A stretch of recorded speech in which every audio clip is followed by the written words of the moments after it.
I cannot believe I'm going to be saying this. I just built a boy and I liked it. I have one of the preview minis from the Adepticon preview for the upcoming new 40k starter set. I actually enjoyed assembling it, and you may have noticed a trend in the last 1 to 2 years on YouTube, or 5 years if you've been paying attention to people who spend a lot of time in this hobby building things that maybe they didn't select for their own army. Me. With people making videos about how assembly just isn't that enjoyable anymore and there's too many pieces. For anyone who's built one of these, my apologies. Anyone who's built more than one, my condolences. This is a 60-piece normal model, or 40 pieces. It's something ridiculous. It's a crazy number of pieces. This guy, 5 pieces and a head option and a beautiful molded base. Anyway, I liked it so much that I have decided at the end of the more satisfying than expected experience to do some converting on him to add more personality. Orks are very forgiving for this. And in this video, we're going to show you with no more needed than a pair of clippers, make sure it's a good one. I'll make sure mine are linked below. Some plastic glue and a knife. You can do a load of conversion work, kit bashing, whatever you want to call it. If you are into this, we're going to give you some tips to make it even better. If you're not into it, we're going to show you how to warm up into the process, which I was today years old when I realized how important that is. So a little mental trick to get you kind of rolling, and then the ideas just start flowing and it gets easier and faster and more enjoyable as you go. So these are the different options that I made up during this session. Some of them came from slightly unexpected sources. I think the Ork looks way better now. Let me know which head version you prefer. Is the big head too big? Also, if you'd like to see me painting him, just let me know below what type of Ork painting tutorial you would like to see. We've only done one on Ork flesh on the channel before, I believe. Do you want to see it contrast? Do you want to see it fast? Do you want to see it fancy? Do you want to see it airbrushed? Let us know below. All right, let's jump in. My mini is built. My seal lines have been largely scraped off, and I enjoyed the experience. I hate assembly. I really, really hope this is an indication of what this box set can bring, because I don't think a starter set has been what a starter set should be since Assault on Blackreach or Island of Blood. I don't know what year that is now, but it's a good while ago. They were a triumph, and this, I have used the push fit and they work. All of them. He has no glue on him. I would glue him, of course, but that is a satisfying beginner experience. That's a satisfying experienced player experience. It's brilliant. I'd like his head to be a bit bigger and more goofy. I would like him to have a top knot, but I could stick a top knot on. That is such a good mini.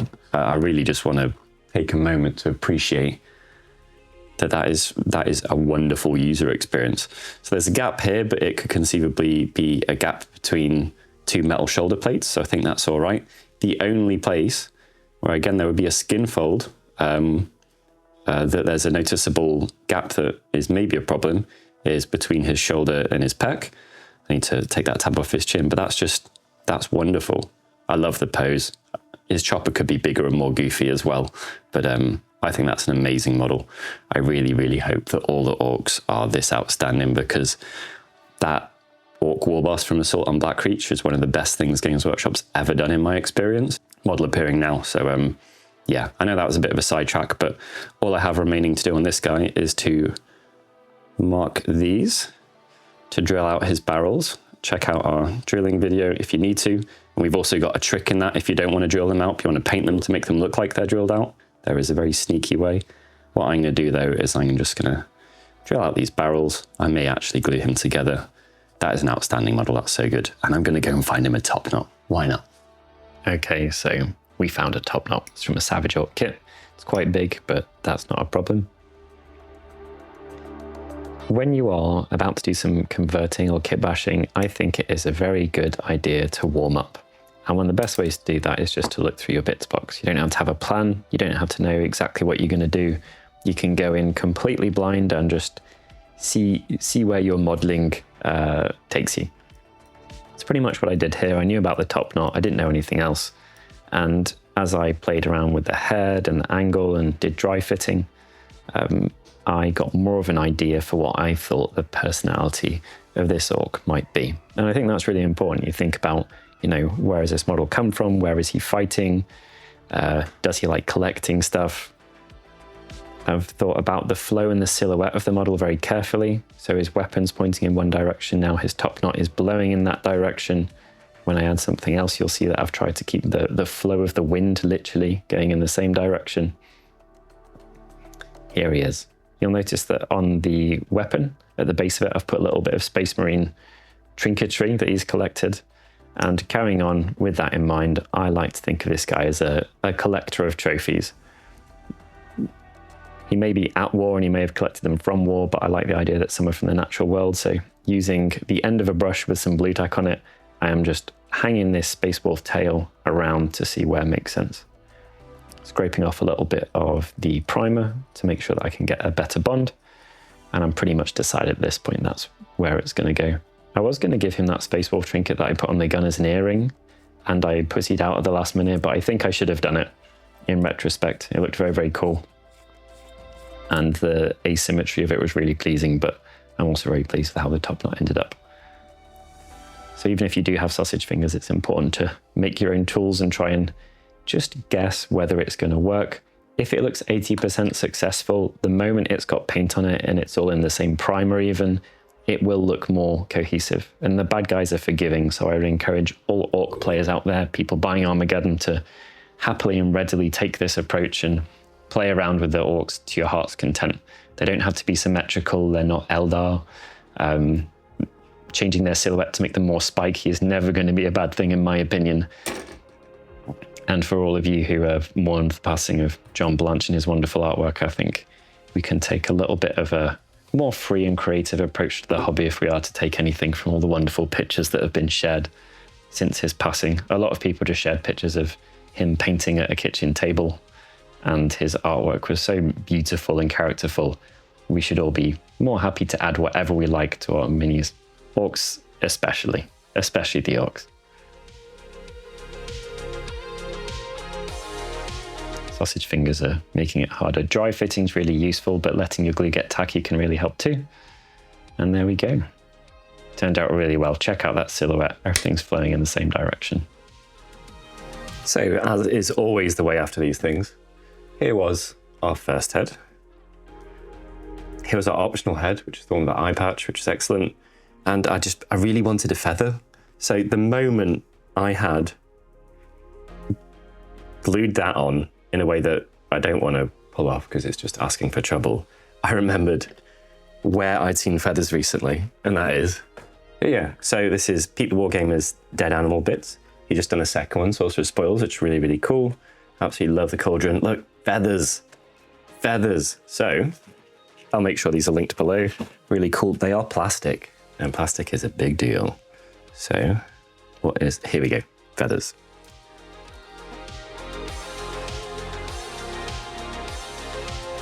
Absolutely perfect. Look at the sizing of those.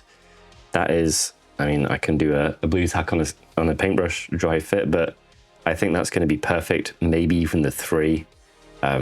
Yeah, wonderful. We are good. Operation Feather is go, and it's going to be on the piratey head, which I just feel is kind of beautifully appropriate anyway. A smaller one. Yeah, there'll be something. Shark Tooth will be very cool as well. Yeah, I think this set's going to be a bit of a godsend. I don't think there's a way for me to use antlers. I'd love to find a way, but I don't think that's possible. So yeah, let's dry fit this and go for Ork number 3. Side note, why is it only when you prime a model that you find all of the seal lines that you missed, and why are guns just so horrible? I guess I'm doing the wrong hobby, but it's just always somewhere on the gun there is a bit that you missed, so I'll fix those as well. Okay, so let's try one of the little groups of 3 feathers first, because I think they look particularly cool. This one's also slightly curved. I'm not sure if that's showing up, but the curving outwards might make it a little easier to make it look like it's being blown by the wind, which I would like to do, because we got that going on with his wolf tail. This guy's going to be a little bit more, I don't know, animal accessories. I think maybe that would be helpful. So use our wonderful specialist tool that we designed for this. How is this going to look? They're pretty big. Try a small one. I thought that might be the case, especially on a smaller head. But, I mean, wait a minute. If your head were to be way bigger, Yes. I mean, we're missing an earring, a loop. Maybe there's a way to fix that, but it would fit very well there. Now let's try the tiddy one. It's got a bit of an angle to it too. Helpful. I really like that shark's tooth. Such a cool and recognizable shape as well. Sometimes you don't want a conversion to be like subtlety can get lost. While you don't want it to be jarring, you want it to be fairly clear what it is, what you've gone for. So something with a shape like a shark's tooth is a very good example of that. Oh, I think we're going to be good. Oh yes, perfect. Imagine that with some striped markings down it. Doesn't have to be colourful. Could be like cream and black, but I think that'll look amazing. So I just got to work out. I think we have to be brave and cut into the earring. Oh dear. So I'll put it in place first. Make sure that I'm not going to stick it at an angle that makes no sense. Ugh, that's the prettiest side. Yeah, it's got to be this way round. And then like blowing in the wind. I'm actually going to I'll do it on this head first. What if there is a head that already has earrings? It's big and it's very over the top, but I mean, we can blue tack it on at the end, right? And it won't have a tongue behind it, but it can just be dark behind the teeth. Side note, next to the boar, I always wondered, what does that pouch look like if used back to front? Yeah. Answers on the back of a postcard. All right, time to be brave.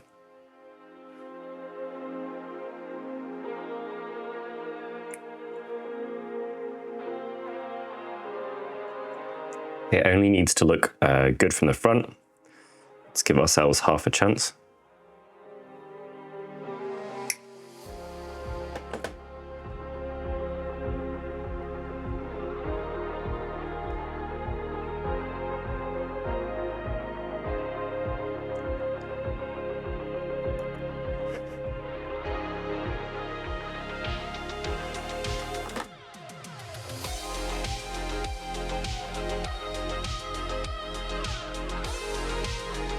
I can paint that there's a hole in it if I need to.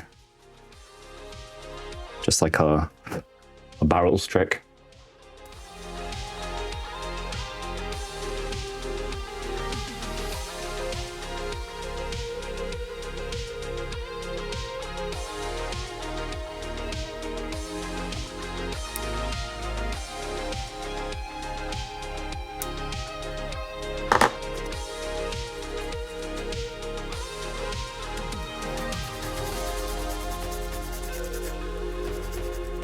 All right, the moment of truth.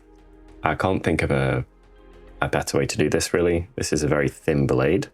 So I'm going to put the thin blade, my flat blade at the outwards facing side, and we're just going to hope it goes okay. Could have been worse.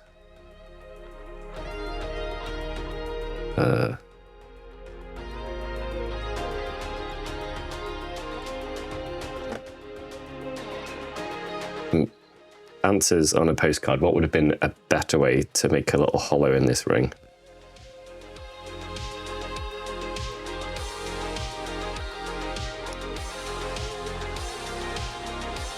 And then into that, I'm going to carefully scrape it out a bit, but into that we can put our feather. Oh, it's so fiddly. My sausage fingers are... I just wish I had slightly smaller fingers. All right, so I'm going to carefully...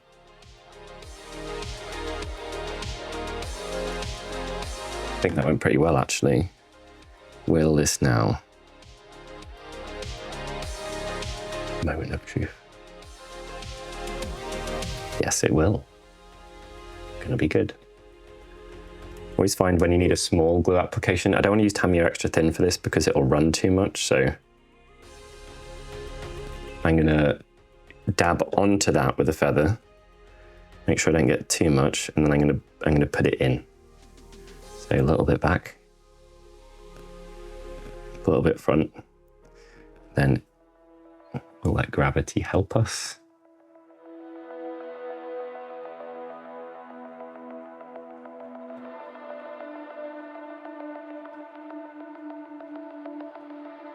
Oh, yes. Wow. Oh, man. I don't think, realistically, that could have gone much better. So I'm extremely happy with that. The teeniest dab. I don't want this running down. And I'll go from the back where mess can be hidden.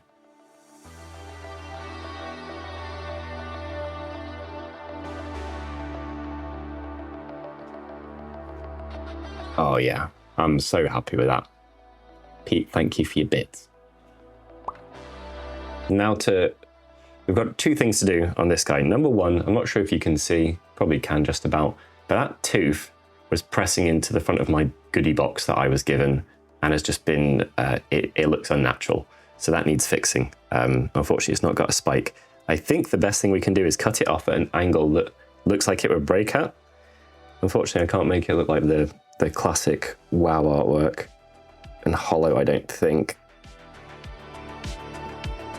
That'll do. And I'll just rough it a bit. I can attempt to paint a dot in the middle of it. So at least that angle is purposeful rather than accidental looking now. At this point, it's a broken tooth, not a squashed tooth, because that can't happen. Right, this earring is tiny. I can't chop into the middle of it like I could do with this one. Or at least I feel that it's probably just too risky. I really like how the other one went, but can I? Maybe I could chop the back of it off. I don't know. There's just not enough room either side. So I think what I'm going to do, I've saved the moment here, is I'm going to work out the angle I need to cut this out, and I'll just cut it with my clippers to leave the largest flat face, and I will simply, hopefully simply, just press a good, decent bond here, and it will work. Lots of positive mental attitude. I wouldn't ruin the feather if it doesn't work, and I could use it for something else. So right, I'm getting the angle that I want, and we're going to hold it very firmly. Snip. I want it to push into it a bit, push down. There we go. And hopefully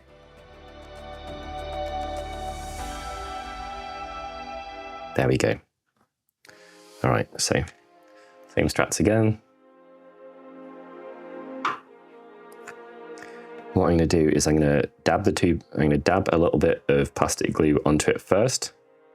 Let it soften from both sides, and then press them together.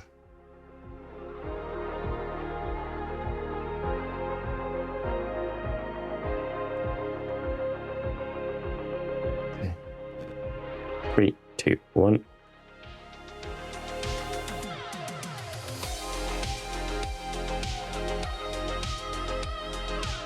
Right, that angle is the angle. Oh, brilliant. There's a second point there. I can join it to the cheek for stability. We use extra thin for that. That is a real blessing, actually. Do it from behind where we can hide it. And oh man, that is so helpful. I could fill the back with sprue glue. I'm gonna make some sprue glue. We'll do that. I'm gonna make it on the back of this steel disc from one of my bases.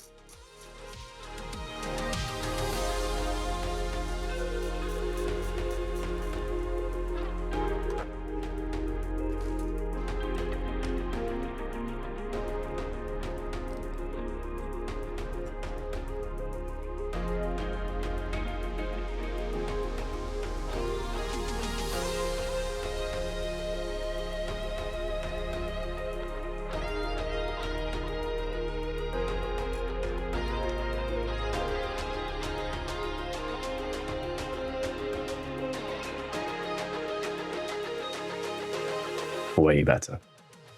Clumsy, but it's hidden, so it's fine. All right, it'd be way easy to see if one of them wasn't black, but that is what we've got. So all three of those have been customized. They're much sturdier than you'd think.